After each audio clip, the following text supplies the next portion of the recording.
અંકલેશ્વર તાલુકા you 14-17-19 ભાઈઓ બહેનો શાળાકીય કબડ્ડી સ્પર્ધા સ્થળ શ્રી ગાયત્રી વિદ્યાલય માંડવા તારીખ 7-8-2024 ભરૂચ મત વિસ્તારના માનનીય ધારાસભ્ય શ્રી રમેશભાઈ મિસ્ત્રીના શુભ હસ્તે ટોસ કરી સ્પર્ધાની શુભ શરૂઆત કરવામાં આવી।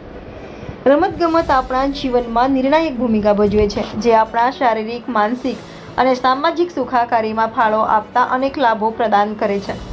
રમતગમતમાં ભાગ લેવાથી સામાજિક ક્રિયા પ્રતિક્રિયાને પ્રોત્સાહન મળે છે અને સમુદાયની ભાવનાને પ્રોત્સાહન મળે છે। તે વિવિધ પૃષ્ઠભૂમિના લોકોને એકસાથે લાવે છે, સમાવિષ્ટતા, ટીમવર્ક અને મિત્રતાને પ્રોત્સાહન આપે છે। રમતગમત વ્યક્તિઓને એકબીજાના તફાવતો શીખવા અને આદર આપવા, મિત્રતા બાંધવા અને આજીવન બોન્ડ બનાવવાનું પ્લેટફોર્મ પૂરું પાડે છે। આમ અંકલેશ્વર તાલુકા કક્ષાએ અંડર 14, 17, 19 ભાઈઓ અને બહેનોની શાળાકીય કબડ્ડી સ્પર્ધા સ્થળ શ્રી ગાયત્રી વિદ્યાલય માંડવા ખાતે તારીખ 7-8-2024 રોજ ભરૂચ મત વિસ્તારના માનનીય ધારાસભ્ય શ્રી રમેશભાઈ મિસ્ત્રીના શુભ હસ્તે ટોસ કરી સ્પર્ધાની શુભ શરૂઆત કરવામાં આવી હતી। આ સ્પર્ધામાં અંકલેશ્વર તાલુકાની તમામ શાળાઓ અને તેમના વ્યાયામ શિક્ષકોએ અને કન્વીનર રમેશભાઈ પરમાર ઉપસ્થિત રહ્યા હતા અને સ્પર્ધાને ખુલ્લી મૂકી હતી।